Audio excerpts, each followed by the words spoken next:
This month of June is devoted to the Sacred Heart of Jesus. And for a lot of Catholics, that's sort of like an old-fashioned pious devotion. Well, it's a lot more than that.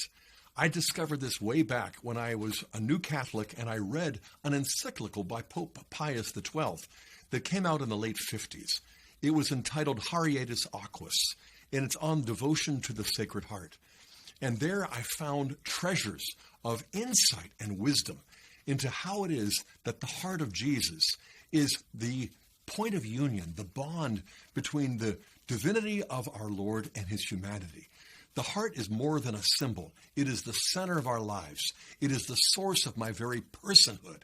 And so, since the person of the eternal Son of God took on humanity in its fullness, we have in his human heart a human capacity to love in a divine way. Wow, that's lofty. But it plays out in very deep and practical ways for us because Jesus knows our hearts and how broken they are and how weak they are. And he draws us into his own Sacred Heart to give us what we need of his own Spirit.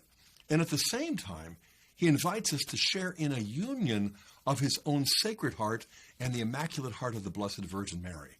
As you might know, I am terribly fond of covenant theology. And covenant is often best described or understood in terms of sacred kinship bonds.